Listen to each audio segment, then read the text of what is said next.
Hello everybody, good evening and welcome to the United Stands. I'm Mark Goldbridge and this is your latest Manchester United news as Garnacho could be heading towards Chelsea and Nicolas Jackson could be heading the other way. We were scared about this last night. It's developing further. I would just say to Manchester United, don't you dare do that. We'll talk about that. Also, a lot of people have been, it's an 8 o'clock show, so we like to have a running theme that's a little bit different to the news shows in the day. A lot of people say, what would life have been with Qatar over Sir Jim? I know, and I will tell you what life would have been. We'll talk about that. Also, interesting comments from Teddy Sheringham about Marcus Rashford. Has he gone too far? Basically not happy with him. Richard Rios is getting closer to a move to Roma for 30 million euros. And also we're going to look at the striker situation beyond Nicolas Jackson as well, with some develops around that.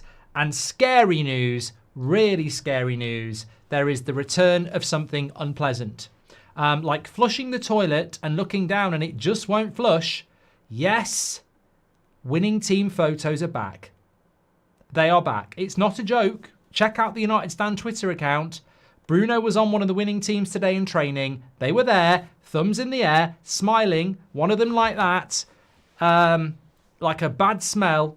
It's back. And look, you know, I don't even have words for the winning team being back because it just takes me back to when we were shit. And we had Ronaldo doing that in training every week, hiding behind a smile. When we've just been beaten at the weekend. Anyway, before we get into all of this, cracking show ahead. We are sponsored by Boohooman tonight, and there's a bit of Man United trivia coming your way. It could be Ronaldo, but it can't be because he was born in Sweden. But today's show is sponsored by Boohooman.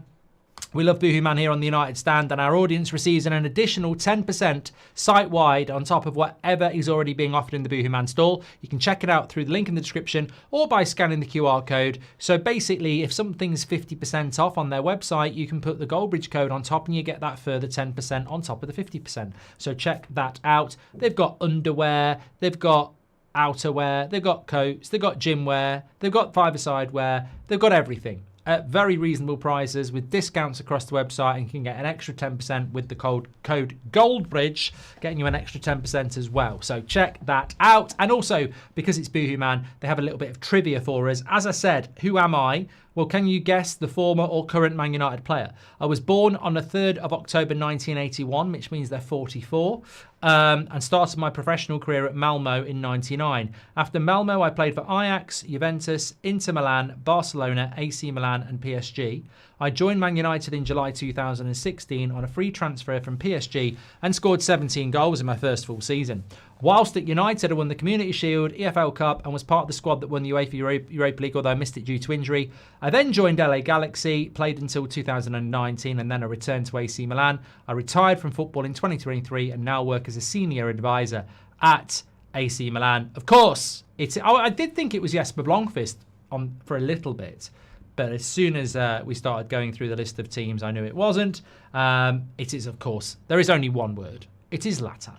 Well done if you got that. And a big thank you to Boohooman. Links in the description. Use the code Goldbridge. Get your discounts there. Thank you very much to them. Okay, let's get straight into what is the topical stuff first. I want to talk about that Qatari thing.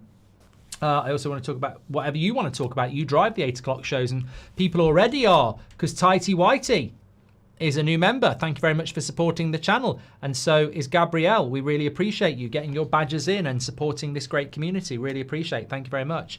It doesn't go unnoticed. Right, let's start off with this story. So, I mean, Ben Jacobs has spoken about it. A few other papers have spoken about it. And what basically Ben Jacobs is saying is that a left-sided attacker is a priority for Unai Emery at Aston Villa, and Garnacho, he would like to stay in the Premier League. And he's been on the radar of Chelsea as well. But Nicolas Jackson is another name being considered by Villa. Chelsea aren't forcing Jackson out, but could consider bids. They would look at Morgan Rogers if Villa went for Nicolas Jackson, even though Villa consider him untouchable. Jackson's also been discussed by AC Milan and Manchester United. No formal approaches yet. It's just worrying, isn't it? Just when you thought it was safe to go back into the water, Manchester United swim up to you and bite your leg off. Yeah, we must be legless. We're definitely drinking something if we're thinking about going to get Nicolas Jackson. I mean, I can't describe how crap this player is. I don't care what Chelsea fans say. This is my club now. This is Manchester United. You can back him as much as you like. You'd throw him off a bloody cliff if you could, and you know he would in footballing terms. You're only saying he's good because you want somebody to get mugged off again. You know, it's like somebody having a bag of gold and your mate's hiding down the alleyway and you say, walk that way. That's what Chelsea fans are doing. It's really safe. Walk down there. I know exactly what Chelsea fans are doing. So I have no guilt when I say this. Nicolas Jackson's crap. I don't want him anywhere near United. There are so many instances of me taking the piss out of him on That's Football over the last couple of years. I'm absolutely not getting on board for this. I did it with Lukaku. I got on board with it and went, maybe I'm wrong. I'm not wrong on this. Nicolas Jackson's crap. And if Sir Jim Ratcliffe signs this off, he is a Chelsea fan. That's all I'm going to say. I'm not going to get angry. Not going to start ranting. If we sign Nicolas Jackson, Sir Jim Ratcliffe's a Chelsea fan. That's it. That's the test. He is 100% a Chelsea fan. So crack on with it, Sir Jim. And you better head down the King's Road and stay there because you're a Chelsea fan if you do this. If you want to bail Chelsea out by giving them £60 million or Garnacho. I mean, if somebody said to me at any point, Garnacho for Nicolas Jackson, I'd have said, what are you talking about? We're going to give them a 20-year-old or a 21-year-old winger with immense talent for Nicolas Jackson. 5 years ago, this would have been like swapping bloody Bruno for Timo Werner. I mean, it's just ridiculous. Absolutely not. You know, Ben Jacobs is on the show tomorrow at 2 o'clock, and I'm going to tell him to stop reporting it, even if it's true. I'm just going to say, stop doing it. It's irritating. I don't want to hear about this Nicolas Jackson and Manchester United nonsense again. Cannot come to this football club. Immensely dislike him as a footballer. Probably a really nice guy. Oh, no, he's not even a nice guy, isn't he? Wasn't he the one in the taxi who bloody was sliding into the DMs of that Astrid Wet? I mean, bloody hell. I'm sure it was him as well. Pratt on the pitch and Pratt off it. No, absolutely not. No. No, I don't care whether we finish 15th. I don't want him. The club might not have standards, but some of us fans do. Absolutely not. Reece says it was him, Mark. Yeah, apparently it was him. Great. So he's dropping into some OnlyFans bloody DMs. I mean, and I say OnlyFans nicely. I mean, you could say worse. Yeah, absolutely not. He's, nah. The thing is, I was watching him last season for Chelsea and seeing him miss bloody chances. Oh, no. And definitely don't swap Garnacho for him. 100% don't. I mean, can I run a poll on this? I won't judge. Would you take Jackson? Simple as that. No, let's make it better. Would you swap Garnacho for that's what we're talking about. Would you swap Garnacho for Jackson? We're not talking about buying him. We're actually talking about a swap. That's what we're talking about. It's not just buying him. We're swapping Garnacho for him. I mean, Chelsea must be there. Imagine if this actually escalated to negotiations. They'd have to get an AI robot to do it. A human wouldn't be able to not laugh. Imagine you'd have to do it by email exclusively or get an AI voice interpreter. Because you'd be laughing your heads off. The Chelsea guy would be going, you do want to sign, you want to do a deal for Garnacho and Jackson, and you're asking us, we will do it if you give us 10 million as well. I mean, yeah. Chelsea must think it's bloody Christmas every day. They must see Sir Jim Ratcliffe and think, there he is, walking down the road with his big red hat and his big sack, ready to empty it all over us. And I'm talking about presents. I'm talking about the presents. Yeah, I mean, we've already took Mason Mount off them for 55 million. What would we... I mean, now we're going to swap Garnacho for Nicolas Jackson. And the thing is, any other time, I'd laugh about this. But where we are at the moment, I genuinely think things could get worse. Like, I genuinely don't think that the link to Calvert-Lewin was nonsense. I mean, I genuinely think we could end up with a right load of shit up front. I really do. So, look, absolutely stinks this, but desperate time. You know what, though? You know what? It reminds me of what we were talking about a couple of weeks ago. Can you remember? Can you remember when it was like the end of June? There was people in this chat. Can you remember at the end of June when we were talking about how United's transfer window was crap? And basically we were saying, look at Liverpool, look at Arsenal, look at Man City, look at Chelsea. And the Glazerites and the INEOSites, or should I say shites, were basically saying that's only because of the financial year. Liverpool, Arsenal, Man City are just in a better financial situation to spend their money in the same year. We're just waiting for July the 1st, and then it's going to be a madness. It's going to be a Barada Bonanza. It's going to be a whirlwind Wilcox. It's going to be a jumping Jim. Sensational Sir Jim. Champers. And there were people in this chat, and there were certainly people on X saying, yeah, people shouldn't get too worried about what Liverpool are doing because Manchester United are just waiting for the new financial year to start on July the 1st.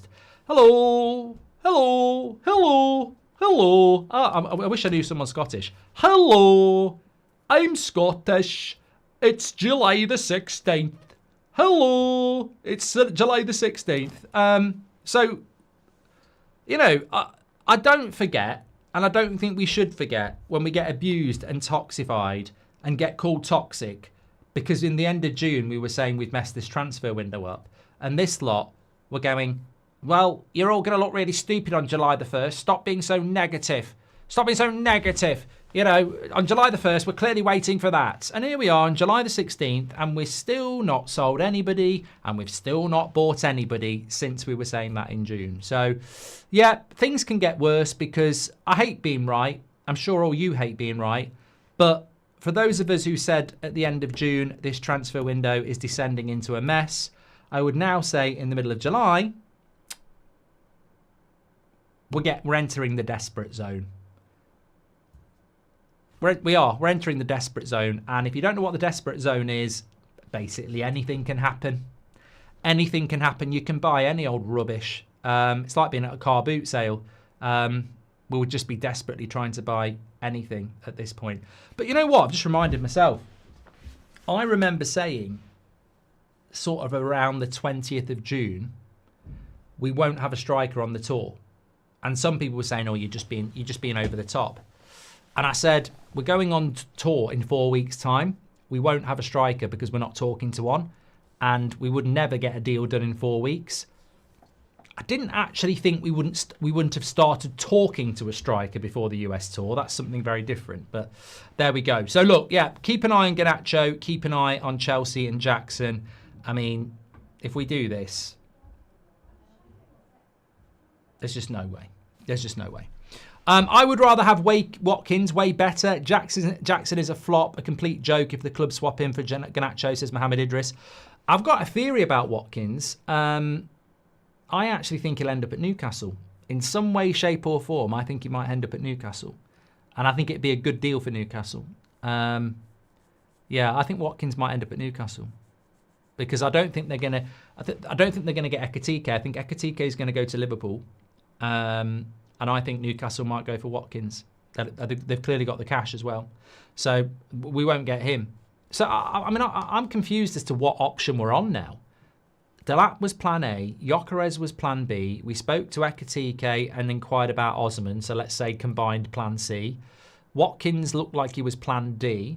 Listen to this from Fabrizio Romano. So I'm down to plan D, aren't I? Delap, Gyökeres, Ekitike and Osman we acquired about. We've had little talks with Watkins, so that's plan D. Romano said today United considered Mateta as one of their options at the start of the window, but never proceeded. They have 3 to 4 options, but it will depend on how much they can spend as well as the sales. So let's say Mateta was plan E. So, I mean, we're sort of moving down. Well, we just need to know, yeah, plan F. We're just moving down the list, aren't we? Hitton says, INEOS no swaps don't fix cash flow, so it won't happen. That's the fingers crossed. Hopefully you're right there, Hitton. Mojo's in the house and he's a legend. He's gifted 20 memberships. Thank you very much, Mojo. I've seen some INEOS PR merchants saying he's young, Watkins, and that we need to accept we're not top anymore, so we should accept the reality of targets, says Mario Franco. Watkins is 29, or are you talking about Nicolas Jackson? Nicolas Jackson is 24. Mate, I know what shit is when I see it. I don't care whether it's 29, 21 or 26. I've seen enough of him to know he's crap, and so do Chelsea fans. They're just changing their tune because they want to cash in. They're doing exactly what I would do if I knew we had scouts from Dortmund, Barcelona, Real Madrid watching, and they were watching this show to find out about Rashford. I'd go, absolutely brilliant player. I don't know why we're selling him. I mean, this is a guy that was our player of the year 2 years ago. I mean, he's still getting picked for England by Tuchel. I mean, he is an absolute gem that somehow got lost in the rubbish. I mean, you are getting a bargain. This guy will tear it up in the right environment. I just can't believe we're letting him go. And that's exactly what Chelsea fans are doing with Nicolas Jackson. They're just talking him up because they can't believe that they might get some money for him. Mark, Mbeumo right-wing solution or next Sancho-style flop, says Ada. Let's sign him first. I think he will be a good signing. It would be like the negotiation scene from The Wolf of Wall Street, says Anthony Francis. I need to watch that. I haven't watched it for a few years. At this point, we just need to go for Watkins, says Nick. I don't think we'd get Watkins. I think he's off the table now. I think we're past him. Jackson is beyond crap. Don't want him near the club. Would rather sign running diarrhea, says Mike JW. If Jackson is as good as we need, Chelsea wouldn't have signed Delap and Pedro. Steer clear of Chelsea unless they somehow give us Palmer for free. I think this is a great point by Emily Derry, though, and this is one of my biggest frustrations. It's not just the fact that I think he's crap. It's not just the fact that we'd be swapping Garnacho for him. It's also what Emily says. They are getting rid of Jackson to bring in Delap and Pedro. We are literally taking what Chelsea don't want, and yet, as far-fetched as it seems, we're meant to be wanting to challenge Chelsea. You can't challenge Chelsea by taking their shit. Crystal Palace took Nketiah from Arsenal because they will never challenge Arsenal in the league. They will never do it. So they'll take their shit. We are literally becoming a mid-table club at best if we start buying the shit that Chelsea don't want anymore. I'm slowly detaching myself from United and it's sad, says Muck. Paulson's gifted 5 memberships. Thank you very much, Paulson. I want at least 5 champers this show, says Parker. Right, you know, the thing is as well, I hate champagne. I'll talk about it in the after show, remind me. There's a story behind it. He's the next Van Persie, 100 million INEOS pickup, says Ryan, who's a Chelsea fan.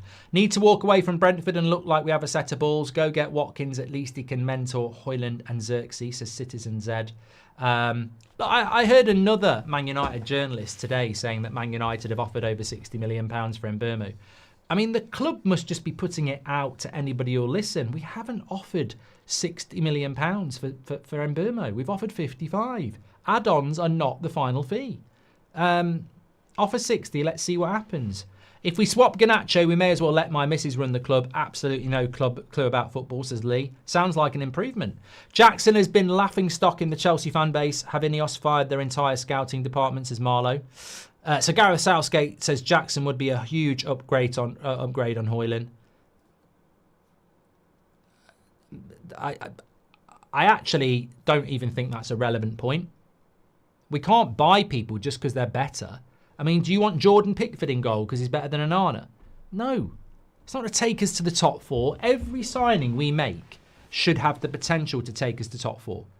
We shouldn't be just bringing people in that are better than what we've got. So, on your theory, if Nicolas Jackson's better than Rasmus, we sign Nicolas Jackson, he'll get 150 grand a week, he'll get a 5-year deal. He'll come in, he'll be better than Rasmus in your theory, but he'll miss loads of chances, he'll piss everyone off, and after 18 months, everyone will want rid of him, but he'll have 3.5 years left on his contract. You don't just get people in because they're better or slightly better than what you've got.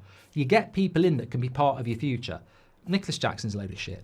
Glazers are like brain cancer, the one you can't operate on. INEOS are time that it's even though keep the host alive, they make the passing so painful, says St. Patrick. Great comment from Teddy on Rashi. Why has it taken this long for some of the legends to open up and speak about Rashford, says GGMU. Well, you had Mata. Mata a couple of weeks ago was talking about Rashford, basically saying, you know, how great he is and what, you know, it's sad and this, that and the other. And I thought, to be honest with you, I really like Juan Mata, but, I mean, where have you been for the last 18 months? Just because you played with him and you liked him, he was a different player when you were here, mate. I mean, that's the Rashford I've got a framed photo of. You know, not just him, his shirt. But he ain't that Rashford. He ain't that Rashford. Amari Hutchinson to Brentford is close. Close, does that also means Mbeumo to United is close? No, I don't think so, Kevin. I really don't. I don't think we've been waiting 7 weeks for Brentford to sign their Mbeumo replacement. I think we've been waiting 7 weeks because we won't pay them what they want.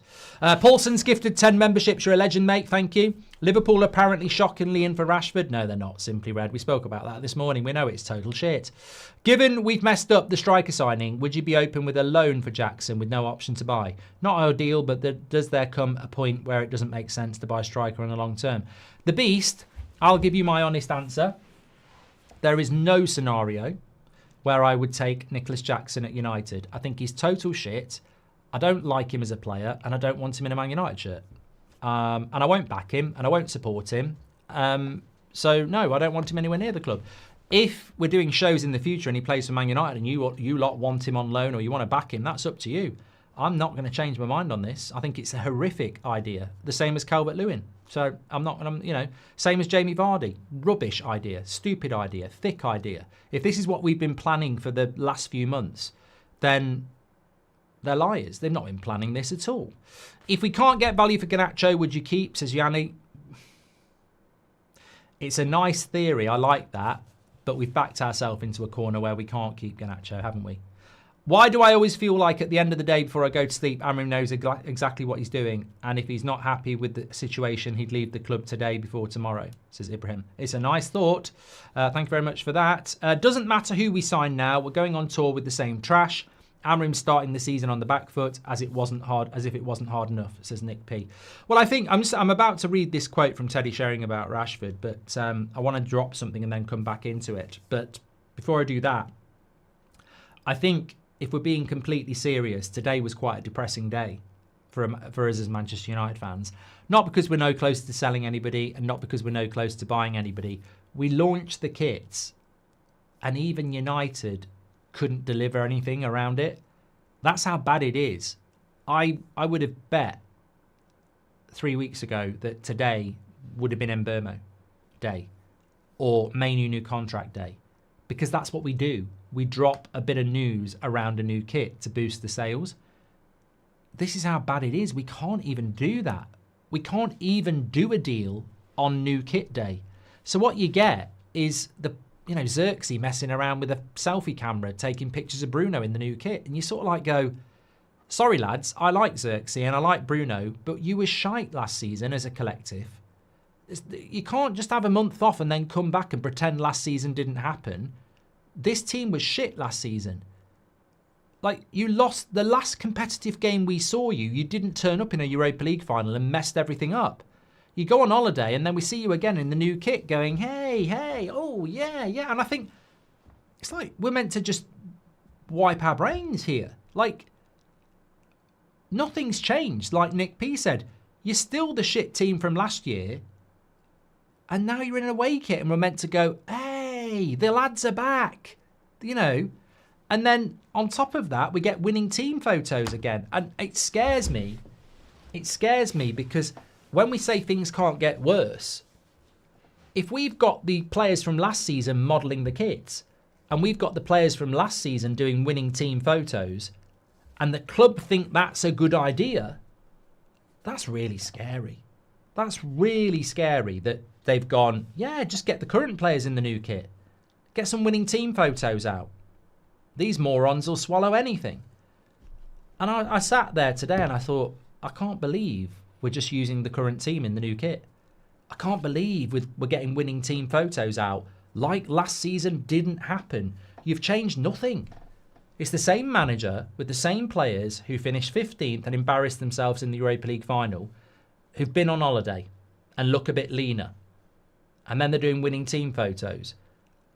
It's scary. And you know what? I feel sorry for these players because the glow up they've got to have, you've basically got to go from gear 1 to gear 5 in the space of a month. we were so bad last year. And of course, some of these players weren't bad. You know, Bruno was player of the year. I thought De Ligt had a good season. Mazraoui had a good season. Xerxes was good from January. Ahmad was good when he was fit. There was a couple of others as well. But as a collective, you're only as strong as your weakest link. And as a collective, we were bloody awful last season. And now they've got to become good. And I don't think they've got enough. Cunha's it. I really don't think they've got enough. Anyway, let me just say this. Teddy Sheringham on Marcus Rashford. You strive as a youngster to get to the very top and play for clubs like United. And when you're there, you appreciate it. You don't throw it away and say you want to leave. I find the whole episode very soul-destroying. I hope Rashford doesn't get the move that he's hankering for. If you go from Manchester United to Barcelona, that is a step up he hasn't deserved. I think what Teddy Sheringham is basically saying is that Rashford has basically down tools on Man United. He shouldn't get a step-up move to Barcelona, and I hope he doesn't get it. Harsh, fair? I hope he does get the move because I just want him gone. And I don't really wish him... It's very rare when a player leaves Man United. It's never personal for me, so as long as they leave Man United, I don't really care. I don't really care if they do well. It's only one or two players where it pissed me off, Di Maria and Tevez, but if Rashford gets a move to Barcelona and he's not a Man United player, then that's fine by me. Whether he deserves a move to Barcelona is another matter, but I'm not really fussed. But I suppose a lot of people would agree with Teddy Sheringham on that. He's got a right to that opinion. I'm not saying what he's saying isn't true, but I'd rather he went to Barcelona than stayed with us. Stephen Lopez says, I said it after the Cunha signing. I will not give INEOS or Jim any credit if we do not sell. Here we are, weeks later, no sales. United seems, thank you very much for that super chat, Stephen. Jason D says, United seems to be at a similar point as where Chelsea were in 23. The only way out is to sell the whole team and then buy a new one, says Jason. I did a little, I've got a little account on Instagram called Goldbridge Hot Takes, which is like, you know, just little different topics, you know. And I was talking about this today on there. The only way to be successful is to spend money. And what makes me laugh is, even in the replies now, there will be people going, Man United have spent $1 billion in the last year. And I feel these people are ridiculously stupid. Because what they're actually saying is, well, you spent $1 billion and you're not successful. And they're not listening to what we're saying. The only way out of this situation and the only way to be successful is to spend money. Look at Chelsea, look at Man City. Liverpool did spend money before Slot came in, by the way, and they've spent a lot of money this summer. So spending money goes hand in hand with success. But you get these prats who say, wow, you spent loads of money. And I said, I feel like going, no, you're not listening to me, are you? I didn't say we've never spent any money. What I said is, if we want to be successful, we need to spend money. And they will then go, well, you've already spent money. And then we will go, yeah, you need to spend the money well. What are you arguing about? It's like you're arguing you don't need to spend money. But you do need to spend money. And they'll go, but you have spent money. And then we'll go, badly. So we still need to spend money. We need to spend it well. The money we've spent is irrelevant because we spent it badly. We still need to spend money. What are you saying? You've had your chance, that's it. Well, we need to keep spending. We just spent it badly. It's a confusing argument. No taking trash in principle, but we as a fan base fail to have a joint standard. It can be done. Look at Liverpool and none of them begged to keep Darwin or New. And okay, I don't know what you're talking about, Blake. You need to edit that tweet, that message. Makes absolutely no sense. You mentioned LSEA twice. No, sorry, Blake. You need to rewrite that. Doesn't make any sense, mate. Do you remember how well we played against Villa in the last game of the season? Is there a way to make them consistently play like that? Andre, I think that you might be a covert glazer. What are you talking about? Mate, anybody who takes the final game of the season seriously needs a head wobble. Like, can't you remember West Brom against Man United final game of the season? And also, Villa should have had a penalty in that game. Yeah, I don't take any notice of the last game of the season. What happened in the game before we played Villa? What happened in the other Premier League games that season? I don't take anything from that last game of the season at all. Absolutely not. I'd rather get Evan Ferguson on loan than Jackson, says Chaos Theory. What kind of incriminating secrets does Chelsea have on Sir Jim to make him bend over like this? Something smells a bit fishy, says Marlowe. The league table won't lie next season, says KY. United have got so much AFCON players to add another one, says Tasadi. I didn't want to believe Sir Jim is supporting them, says Shahin. We have to realise Chelsea made Jackson look somewhat decent. Imagine in a United shirt as well, says Loro. Good point. Actually, a very good point. I can't believe I'm saying this. We was more effective in the market under Ed Woodward. Best in class, we was told. We've fallen so far since INEOS came in, says Sean. Look, Sean, it's literally what I said yesterday. I don't take any satisfaction in it, and I can't believe I'm saying it, but we were better at transfers under the Glazers than we are under INEOS. It's as simple as that. They've made us worse. Not better. They've actually made us worse. That needs discussing.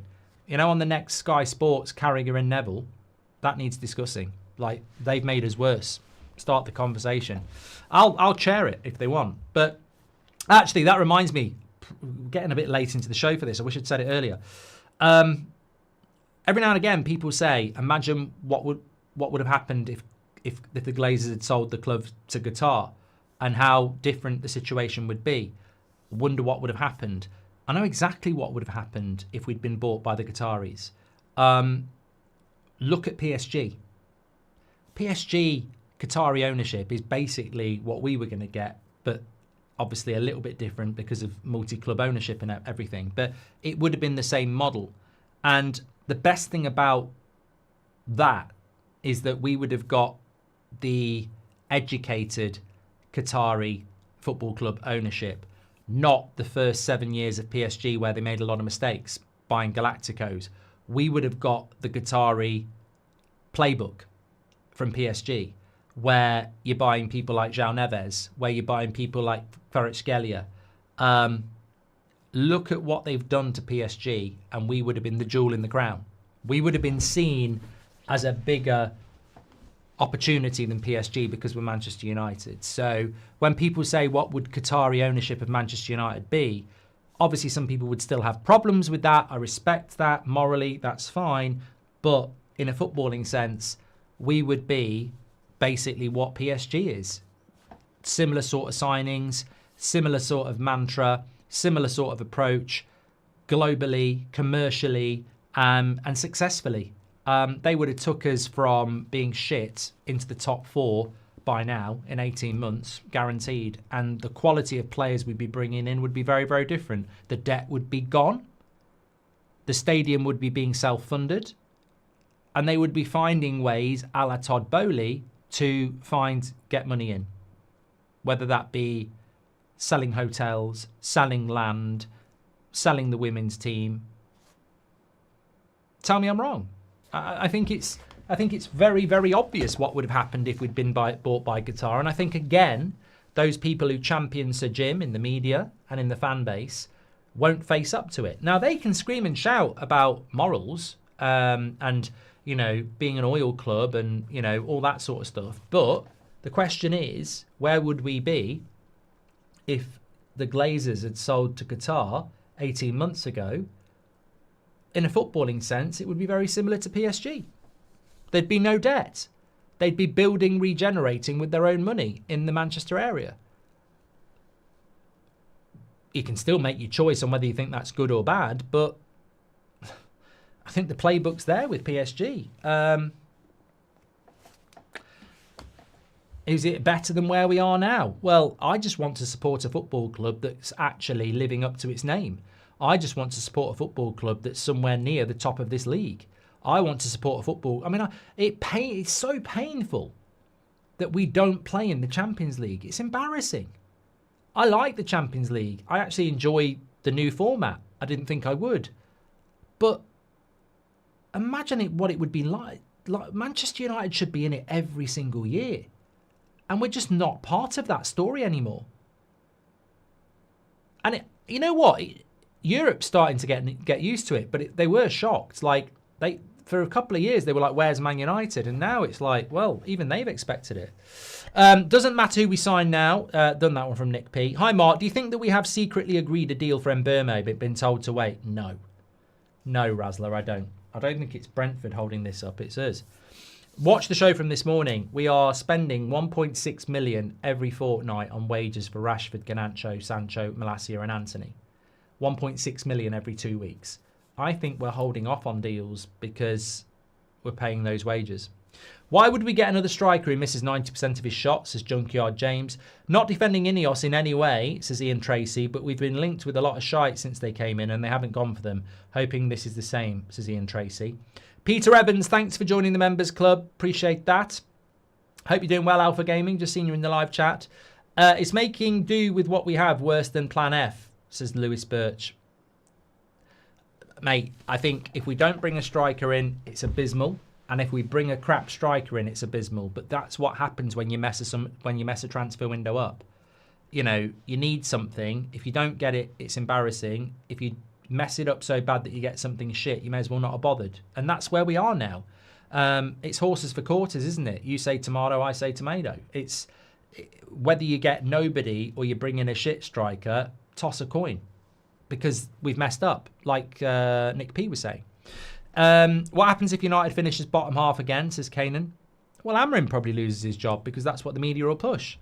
The only option is Amrim has to go, says Keel. We're at plan fucked, says Ross83. Can't see it getting better. And at what point is new striker worse option than Obi, says Matthew. Well, exactly. I'd rather use him. Convinced Ratcliffe just wants someone with inside knowledge of the Chelsea project because you lot would be signing a stinker, says Ryan Baker. Nicolas Jackson is utter shite, says Adam James. Maybe we could swap Rasmus instead for Jackson, says Class of 99. And Flop of the Season says, hi Mark, a lot of players have come and flopped. How can Amrim help build the right environment for new players and avoid the mistakes of the past? Well, it's a great question. And it's been mentioned so many times by so many people in this chat. But how does Amrim stop footballers from flopping? Like, I think that one of the things that really disappointed me about Sir David Brailsford was that he was meant to be doing a strategic review. And look, I do it with the United stand and the people who work for me. Like, I will sometimes say, pre-season 4 years ago, like, what sort of content did we do when we went to the States or last year? Like, what worked well, what didn't work well, things like that. I mean, that's just a minor thing. That's what anybody would do in this industry. But it amazes me that Manchester United don't do that. Like, the whole point of a strategic review to me would be, when you've made so many mistakes over a decade, you can get really down about it. Or you can actually go, we've spent £1 billion over the last 10 years. That's embarrassing. But what a piece of evidence.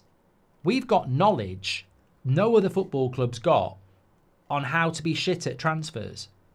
So with that knowledge, we should be able to see all the mistakes we made and make sure they don't happen again. We should be able, and this is what I was talking about when INEOS came in. There were so many open goals that a bloody dead cat would have said, let's do that. Not a dead cat, a real cat. It's revived, it's alive, it wasn't dead. You know, be able to go meow. Press the button, it's an open goal. And God, I mean, that's what I thought the strategic review was going to do. So what Sir David Brailsford or Sir Jim Radcliffe should have done is they should have took the last 10 years of transfers and answered the question Flop of the Season has said, how do we stop Ruben Amorim getting players in that flop and cost him his job? And Sir David Brailsford would go through all the way from Moyes, through Van Gaal, Mourinho, Ollie, Ten Hag. 5 managers, over £1 billion of spend, and you would write them all down. And you would go, Mourinho, Pogba, what went wrong with that? Mourinho, Lindelof, what went wrong with that? Did Mourinho buy Lindelof? Ten Hag, Anana, what went wrong with that? Ollie, Maguire, what went wrong and what went right with that? And you get all this evidence. And basically, I can summarise it for you because we've been here for 10 years. A lot of the time, we didn't get plan A or B. And a lot of the time, we didn't sell players the manager wanted gone. That's without even surveying what we're talking about. So when Flop of the Season says, what can we do to make sure that Amorim doesn't buy players that cost him his job? You don't buy plan D, E, F, G. Straight, you don't do that. Because that's what's cost a lot of people their jobs. When you listen to Van Gaal, when you listen to Jose, when you listen to Ollie, and I'm sure when Ten Hag starts doing interviews and he's allowed to, a lot of these people lost their job because they didn't get plan A, plan B, plan C sometimes targets. They got plan D, E and F. So that should be option one. We make sure that doesn't happen. And yet, in Amorim's first ever transfer window, he's not even getting a goalkeeper, and the striker is going to be plan E, F or G. If we went and got Nicolas Jackson and he was fucking shit, who would lose their job when he's shit? Won't be Nicolas Jackson. He'll be here for 5 years. Paulson's gifted 20 memberships. Sir Jim Radcliffe says, at the end of the day, there's no value in the market, and Jackson has experience in the Premier League. Shampers. Love you, Sir Jim. Thank you very much for your super chat. Might be because I'm Dutch, but I hate the prospect of getting Emi Martinez. Too much attention and gets all the love for a few great games. Don't think he's that good. He is better than Onana, but I think there are better options, says Joe. Look, I can't be a hypocrite and say, let's get Martinez because he's better than Onana. I would say get Martinez because he is a world-class goalkeeper with the aura and experience that we need. And for the next 3 years, I think we're not going to win the league. I think for the next 3 years, we need to knuckle down and be as best as we can be. And it's, the best players to do that are going to be the Mbeumos, the Cunhas, the Martinezes, the Ollie Watkins, the people that can just come in with experience and drag us up. And that's probably one of the reasons we're keeping Bruno. So I think Emi Martinez would be a good signing. How can the Premier League, the FA and the FL stand by and watch these terrible owners ruin institutions in English football? Look at Sheffield Wednesday, clubs held to ransom, says Josh. Yes, it is disgusting. Pletty goal updates, a spin. Look at the last paragraph. I will take a quick look now. Shampers.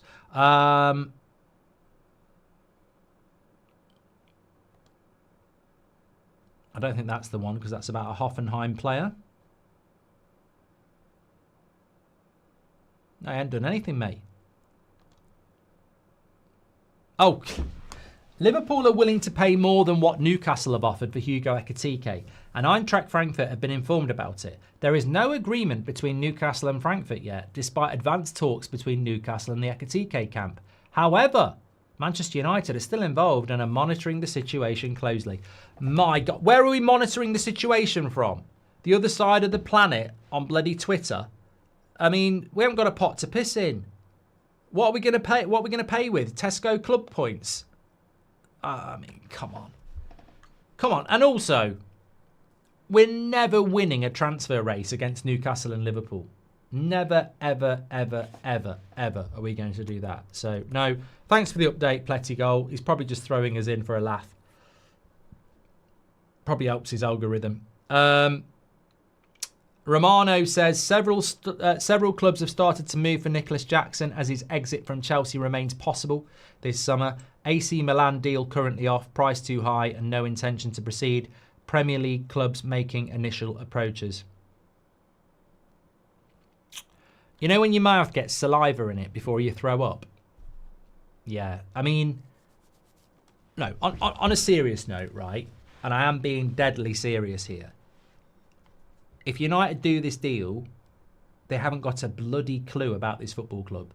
Like, there are so many fans that do not want this joker at our football club. But more importantly, the vast majority are fed up of funding Chelsea. We did it with Mason Mount. He's a better player than Nicolas Jackson, and look how that ended. If we do it again, why is it Arsenal and Man United are so determined to overpay for Chelsea players and help them out? No, no, no. Absolutely no. It has to stop. It's a sackable offence, but you can't sack the board. Amram is being asked to pull a rabbit out of the hat, but his hands are cuffed and there is no hat, says FDC. Good stuff. Jumped on the scale this morning and it said I'm the leanest I've been since grade school, going offline for a while to hide from United social team, says Jay. They'll be turning up at your door, asking you to put your thumbs up and go like that. Your team of the day. Why did the chicken cross the road, says Brandon. This summer reminds me of the Frankie de Jong summer, giving it 2 out of 10 at best, says Alexander. Yeah, but the Frankie de Jong summer was a lot better. I mean, we bought a lot of players that summer. That was the summer we bought Casemiro, Eriksen, Martinez, obviously Anthony. Alpha Gaming, thanks for your super chat. Hope you're doing well, pal. Nice to see you. Dunn says, well said, Mark. Plus, with proper ownership, there would be a younger generation supporting United. Instead, I'm seeing City and PSG kits on kids, says Dunn. Look, it was always a toxic conversation at the time. But some of us didn't steer clear of it because life is about opinion. And I support Manchester United because I want Manchester United to be the best team in the world. I support Manchester United for lots of other reasons as well. But we're only here for a short time and I'm greedy. I've seen us win the treble. I've seen us win titles. But I want us to win because I love football. And there's no greater feeling than the team that you love winning. I can sit and watch the Champions League and enjoy it as a consumer of football, but I want to see my team winning. And we could be winning if we were run better. Every problem at this football club goes back to crap ownership. It's sabotage. Whether it's purpose or not, it is sabotage. You can use the word sabotage because sometimes sabotage is not done deliberate. It's done accidentally, but it's still sabotage. You've taken Manchester United from being one of the best clubs in the world to absolute rubbish. So I sit here and absolutely people can deny it, argue about it, say it's speculation, but the owners of PSG are Qatari and we would have been owned by Qatar. Look at what's happened to PSG and look at what's happened to Man United in the first 18 months under Sir Jim and the Glazers. Some of us didn't want this. We lost Mark. We have to move forward. The only sane thing to do, in my opinion, after this dismal window is to back Ruben no matter what. Only way to the Champions League. 3 a.m. That was from HS, by the way. 3 a.m. in Singapore. Side muscle feeling better. You know the side muscle thing? Whoever said it on Saturday when I couldn't laugh was right. I forget what it's called, but it's 3 words. That's exactly what it is. And I tell you what, it's still sore now, and apparently it can be 3 or 4 weeks recovery. It's probably one of the worst injuries I've ever had. And I've had some bad injuries, but it's absolutely... It's not as bad as it was on Saturday, but I can still feel it. It's still tender. And if I try and do any of the exercises that did it, I'll be back to square one. It's a horrible injury. Can we just be relegated so our ownership sells, says BPM? What about a Garnacho Kenda swap, says Tom? What scares me is that we become irrelevant, Mark, says Driz. And Patrick Lynch says, I find it strange that people still have trust in INEOS, given that despite all the talk of what they would change, they've literally done none of it and also made things worse, of course, Patrick. Regardless who leaves or comes in, at this point, the transfer window is a bust. Amram wrongly will be the one to pay you the price with his job, most likely before Christmas. This cycle will ruin us, says Brandon. I mean, a few people have sort of touched on it. The only way out of this is that the current set of players suddenly become good. And I tell you what, it's not impossible. But imagine mid-November, we're sat in 5th place playing good football with this team. I think you'd be entitled to do exactly this. Scratch your head and go, how can the same team that was so bad last season now be 5th place? Just because they're not playing in Europe. And that's what worries me the most, because it doesn't make sense. It doesn't make sense that this set of players can go from 15th to 5th just because they're not playing in Europe. Doesn't mean it can't happen, but what are the chances of it happening? It's got to be a low percentage. It has to be, because it's not logical. Everything suggests that if you're going to change something, you've got to change things. And we haven't really changed anything. It's an intercostal muscle. That's exactly what it is, Jaden. If we sign Jackson, we might actually make top 10, says Ninja. Jackson will absolutely sink under the weight of the United shirt. He'll never replicate his Chelsea numbers, says Shagan. The team at the moment, I think United stand career mode team would have more chance of getting top 5, says Christian. Why did we go for Joel Price, Golden Boot winner at Leeds, 23, Dutchman, if we're going for Watkins and Jackson, says Frank. Bucket and Burma will be sporting the 3rd kit at this point. Absolutely disgusting. July the 16th, 1 release clause paid, no sales. Imagine if we got Qatar, says Dylan Walsh. Betis made 50 million plus, should be coming for Anthony soon, says Hitton. Again, don't really understand why they haven't. Rory says, but you said you like INEOS signings. Because Rory, I mean, look, you might be new. I sometimes have to repeat things, that's fine. I don't live in absolutes. It's not the way I live. I don't think it's the way many people live. I don't live in absolutes. So, and I've said this so many times, INEOS have probably done 90% bad at this football club, but there will be 10% of good. And I don't live in the red zone or the green zone. I live in the amber zone. Like, just because something, like, I think people see somebody they don't like, and then when they give £1 million to charity, they'll go, knobhead. Well, they're not a knobhead, are they? And INEOS aren't totally bad. It's impossible, surely, to be totally bad. I liked the signings they made last season, but I didn't like the sales. And I don't like what they've done in January, and I don't like what they've done this summer. So it's irrelevant what I think about this. I like Cunha as well. I like Mbermo. It's not about liking their... I mean, what do you want me to do? INEOS are bad. INEOS are rubbish. I hate Mbermo. I hate Cunha. I hate De Ligt. That's not how it works. And also, there's so many open goals that they've missed. There should be a lot more about INEOS that I like. A lot more. Like I was saying before, the strategic review they didn't do should have told them that we need to sell better and we need to buy plan A and B signings and we need to be better at signings. And we're worse. We're actually worse. We're going backwards. But even if you want me to say I like the signings, I do like the Cunha signing, but it's a release clause. I liked the De Ligt and Mazraoui signing, but they didn't have a pre-season. I liked the Agate signing. We didn't sign him till 3 games had gone. So I do like the signings, but I didn't like how we did them. You know, again, we made a lot of mistakes. Did you mean we'll finish 5th from bottom, says Reese. Mate, I have to go into next season with some hope. I have to. I think we all do, but I'm not going to tell you how to think. But I have to go into next season with some hope. I have to look at it and go, okay, Chelsea, Liverpool, Man City, Arsenal nailed on for top 4.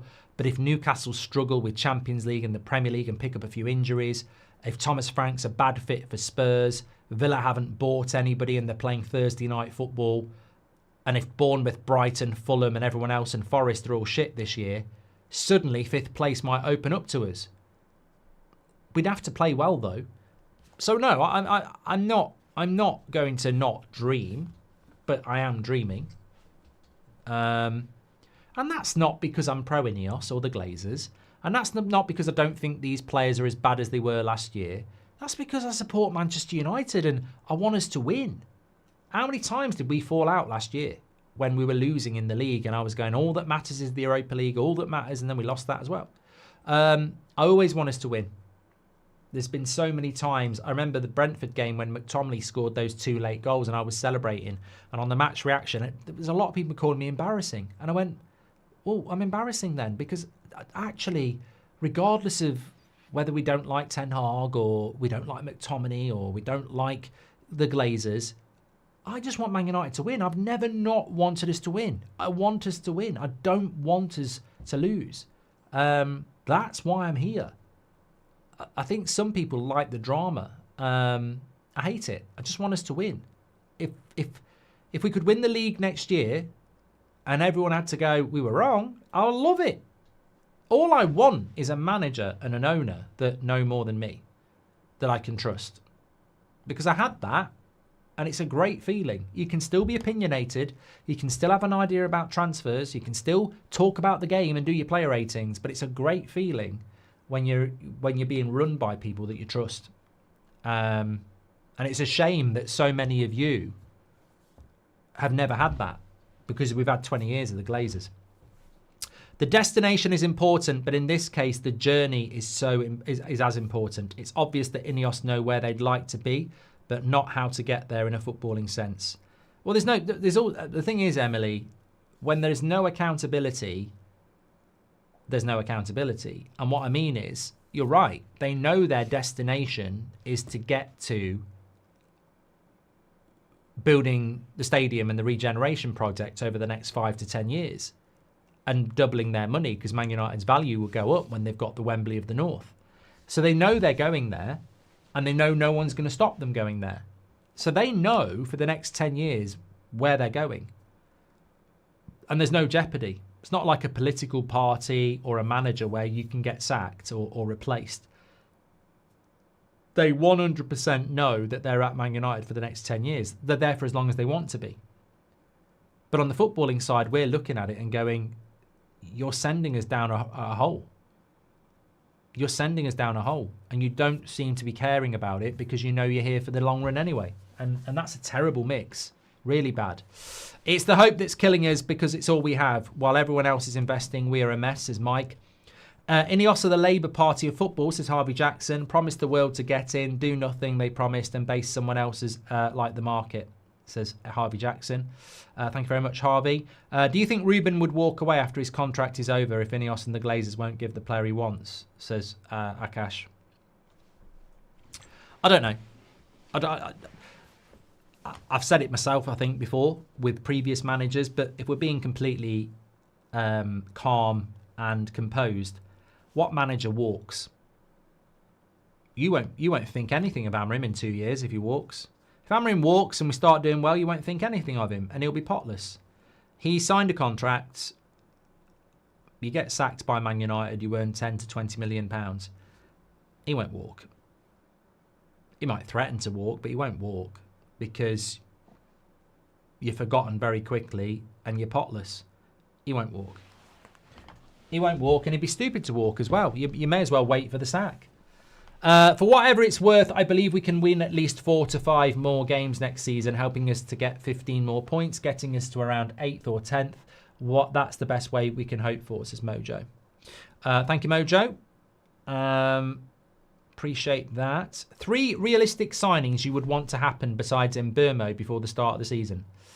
Well, I don't know what's I don't know what's realistic, Kretz, because I don't actually know how much money we've got. But from this point, I would take Mbeumo, Watkins, and Esteban. Yeah, they're all linked to us. They're all realistic. I mean, I'd like Richard Rios, but Fabrizio says tonight that Roma are pushing for him and Benfica. So, no, it's not going to happen, is it? Thanks for all the great content, says Bounty Hunter. Well, thank you to all of you. That's the main thing. Thank you to all of you, because the 8 o'clock shows are brilliant at the moment. So I really, really appreciate it. Luby says, have you seen that they're trying to get an independent football regulator, which will also look into ownership standards? Light at the end of the tunnel, says Luby. I doubt it. I bet all the clubs have to vote to have it. Ridham's asking about the Mbeumo deal. Don't know anything about it. Crazy wages are our problem. Totally unmanageable, says Alan. I know you're going to laugh, says Matthew, but I'd rather have Nunez screw rival beggars, can't be choosers. Kalia says, sent one, is gifted a membership. I'd take Darwin Nunez over Nicolas Jackson every day of the week, and he plays for Liverpool. Brailsford bailed because he heard Jim wanted Jackson, says PJ. And Kevin says, for the first time ever, I'm praying the transfer window ends before we do something even dumber, says Kevin. Talk Shiter linking Rashford to Liverpool, says Liam. It's a shame that they'd actually waste their breath talking about that. It's a load of rubbish. I mean, I know we spoke about it this morning, but like it's the evening now. Why are people still talking about a crap news report from somebody that we've never heard of? Because basically that's the journalist who wrote it. 77% of you wouldn't swap Garnacho for Jackson. 23% of you need to get to your doctors tomorrow because you would. Jackson or Nkunku, that's depressing, says Aditio. You know what, mate? I nearly said it earlier. It wouldn't surprise me if we're being linked to Jackson to go for something that's not as bad. I mean, that's classic PR. I don't want Nkunku either, but I would take him over Jackson. Of course I would. But sometimes you feel like you're being played to do that. Our team, Manchester United, has its third game tonight. Our goalkeeper just got back from his broken eye injury. Any words of advice? Yeah, don't play if you can't see, bonk. Mark, so Jim is in his 70s, 10 years. It could be rest in peace. Shampers, says Bounty. What? You know what? I think some of you are really strangely obsessed with age. I get it. Oh, man's in his 40s and he's playing fucking EAFC. Like, trust me. It's great that you're in your teens or your 20s or maybe even your early 30s and you look at people in their 70s and think they're going to kick the bucket in the next decade. But Harrison Ford's in his 80s. He's still acting. Clint Eastwood's still directing in his 90s. Like, people in their 70s are not likely to pop their clogs in the next 10 years. He's also a billionaire who likes to keep fit. I'd say Sir Jim will easily hit... Probably still be working in his 80s. Yeah, look, I understand it because people are young and they, you know, I remember when I was like 15, I used to think 45 was like, you may as well just retire and give up. But yeah, Sir Jim's not going to be going anywhere for 20 years, I don't think. 72 is not old now. Paul bloody Rod Stewart's still doing bloody Glastonbury. He must be into his 80s as well. Anyway, that's the show. Thanks everyone for watching. I'll speak to you on the next one. And now on to the after show. I did say I'd speak to you about Shampers first of all, and then I've got a bit of a reveal. If you're new to the show, after I always do an end to the football stuff, and then do a little bit of an after show talking about other stuff. So, end of the day, end of the show. I like to kick back and have a glass of Shampers. That's Sir Jim talking, not me. I can't stand champagne. Don't like it. I've been bought it so many times through my life. Normally, anniversaries, Christmas, whatever, people will obviously quite nicely think, oh, I'll get them a nice bottle of champagne for Christmas or their anniversary. Mrs. Goldbridge likes it. A little bit too much, if you ask me. She gets a bit leery, a bit mouthy, starts swearing and says inappropriate things. But I don't like Shampers. I don't. I've never liked it. For me, alcohol is something that you have to respect. And alcohol can have a negative effect on people. I drink it. If I have a glass of Malbec, I like a red wine. And it relaxes me. If I have a couple of pints with the lads, I like being down the pub, having a chat, and I like a couple of pints of lager. If I drink champagne, I'm basically drinking something I can't stand for the alcohol content. And that to me is dangerous. So I just don't like champagne. I just don't like the taste of it. So Jim, there'll be a knock on the door in a minute. It'll be going, Shampers is free. We can get some Shampers in. We'll use it at the Christmas party. Yeah, so I don't like Shampers. I really, really don't. But no, what I was going to say to you is I took Seb to a party a couple of weeks ago, and it was like 11 o'clock on a Sunday. And obviously it's the summer. Started a thunderstorm, pulled up in the car park, and it would not stop. So I said to Seb, right, umbrella, get underneath the umbrella. I was in a shorts and t-shirt, had my nice trainers on, get in the umbrella, picked him up, ran him in, hardly got wet. See you later, pick you up in an hour and a half. Put the umbrella down, saw a shortcut back to the car, which I hadn't seen on the way. Ran down the shortcut, didn't look down, massive puddle, as deep as like my ankles. Trainers, nice trainers, white trainers, filled with a puddle, water, dirty puddle water. Proceeded not to keep running, stood in puddle, swearing at puddle, arguing with puddle, and saying things like, I need this, I bloody need this, don't I? These are my new trainers, you absolute arsehole. Absolute joke. You wouldn't believe it. You wouldn't believe it. These sort of things. I was literally saying this to the puddle. Got back in the car, etc. I've opened cupboards and hit my face before and punched the cupboard and called it a C word. Yeah. I've kicked my toe on the corner of the dining room table and smacked it really hard. So, do you want some? Do you think you're fucking clever? And I thought, you know what? I will bring that into the show later because I'm really hoping that other people do this, because if they don't, I'll be going down the doctors with the 23% who think we should swap Garnacho for Jackson. Please tell me other people do this. Ah, good. Mac Attack says, sounds like me. Yeah, this is good. This is good stuff. I'm totally sober when I do this, but yeah, if irritating things happen to me, I'll go in the car, and there's a level crossing on the way to the town where I live. It's slightly quicker. You can go one way, you can be in town in 10 minutes. You can go another way, and you'll never do it quicker than 14. But if you go the 10-minute way, there is a level crossing for, like, if trains are coming. And if the barriers go down, you will take longer than the slower way. The amount of times I've been going that way, and I can see the level crossing, and there's someone slow in front of me, and I'll start seeing it flash, and they'll slow right down because they think the train's going to come when the barriers haven't even gone down. You can't get past, the barriers go down. Oh, that is where you need a live stream, IRL. Because I'm like, looking to, why did you do it to me? Every bloody time. Why'd you do it to me? I'm trying to get a bloody haircut. I've got to stream at 2 o'clock. Every bloody time. You do it on purpose. And I do spit. You do it on purpose.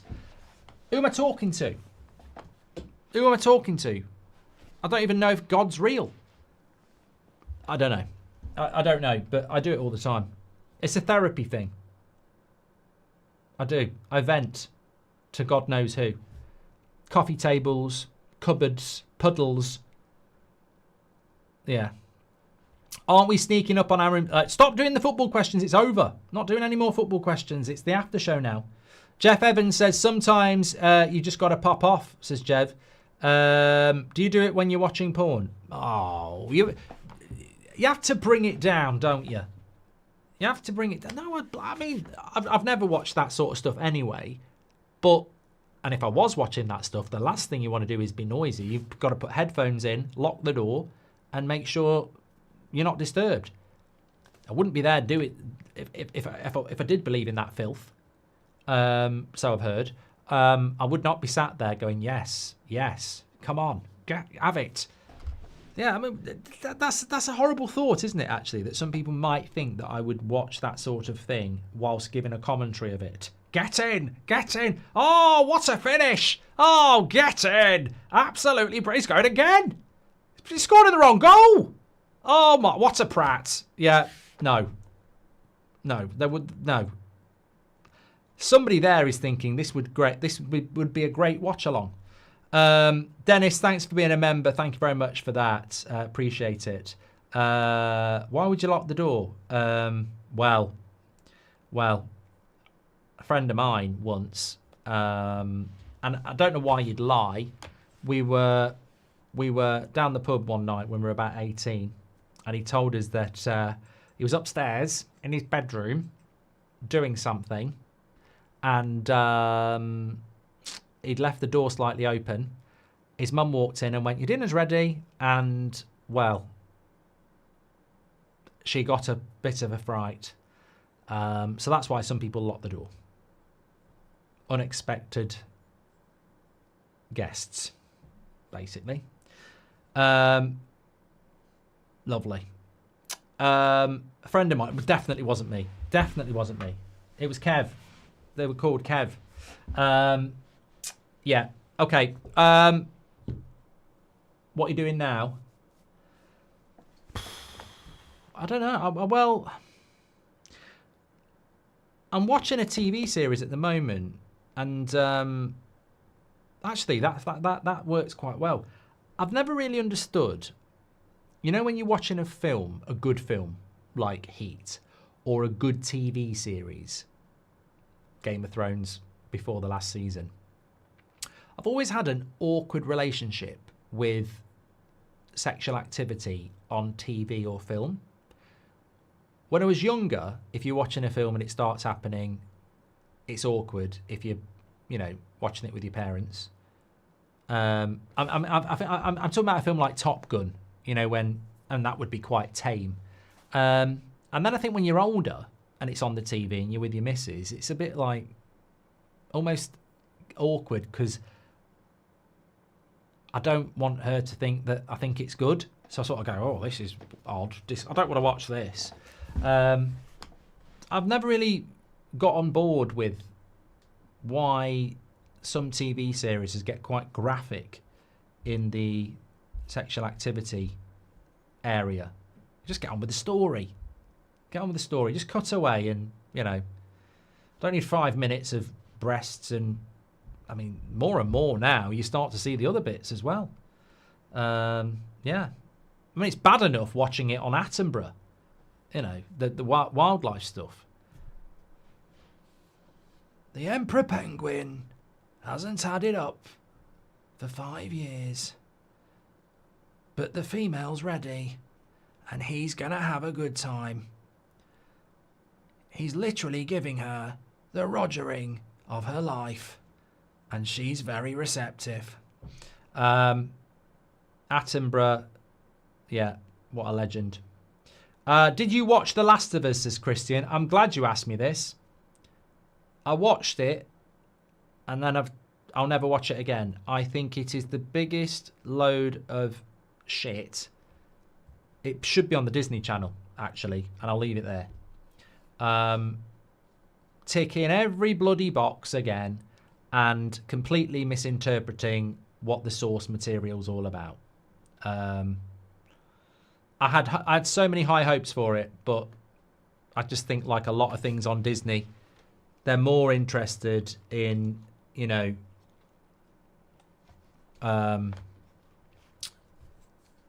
making sure that they appeal to everybody, when the reality is you shouldn't have to. If you're making a TV series, if I'm watching MasterChef, I don't expect to see something about knitting. Yeah, I'm not going to write off to the BBC when I'm watching MasterChef and say, disgusting, absolutely disgusting. You know, where were the female footballers? You know, where was the... I mean, I could say a lot of things. It's like, just write something good and stop thinking about all the boxes you've got to tick. It's ridiculous. You have no idea what I'm capable of, says Nicolas Jackson. Well, you know, I'd love to get proved wrong, but I doubt it. Have you seen the EAFC trailer, manager mode update, says Joe? I've seen that managers are going to get sacked. I'm going to read about it. I'm definitely going to bring it back. Definitely going to bring my career mode back. Definitely going to bring it back. Anyway, thanks everyone for watching. Legends as always. 15,000 of you still here. Are you going to make a women's United stand, says KXR? I think what you mean is, are we going to cover women's football on the United stand? There's no need to make women's United stand because everybody is welcome. What you mean is, are we going to cover women's football? And the reality is, no, I'm not.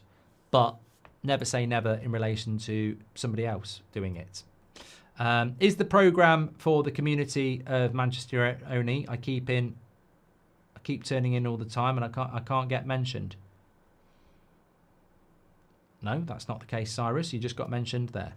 Thanks everyone for watching. Take care. Speak to you soon.